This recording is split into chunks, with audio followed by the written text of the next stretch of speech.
Hello! Happy Sunday to everyone! Ayan, ang recipe for today ay tinolang manok. Kaysa magsigilag toyo na. Nagsabaw day ako, guys. Diba?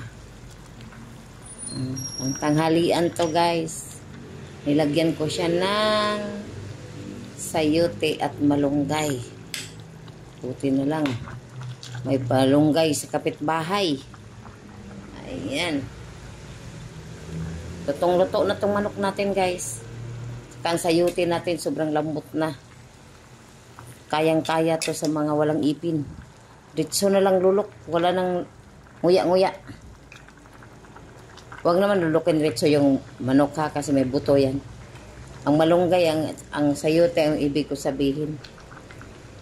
Ayan. Sarap siya, guys, no? Masarap yan. Kompleto na yan ang templa. May ano tayo dito, tanglad. Titikman natin.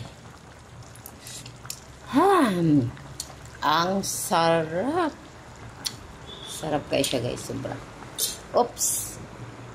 Kamera natin na anuhan ng pusok.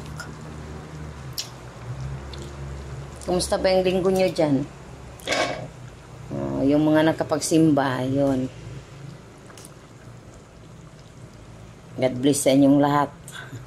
God bless sa atin, eh. Kahit hindi ako nagsimba. God bless pa rin, ah.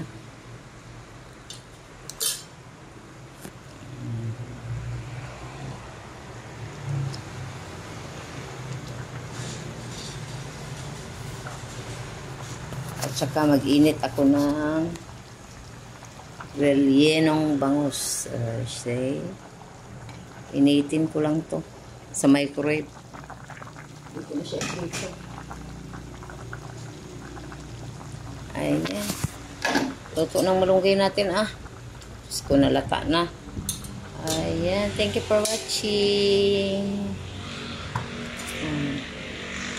Ito na siya. Luto na. Ready to serve na to. Ready to serve na. Kainan na. Dami itong manok, guys. 1 kilo to. Sayote, 2 piraso.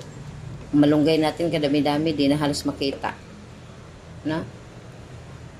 And happy Sunday to everyone. Thank you for watching. And God bless us all sa ating lahat. Enjoy lang natin pag-vlog natin. Ayan, laban lang sa hamon ng buhay. Thank you.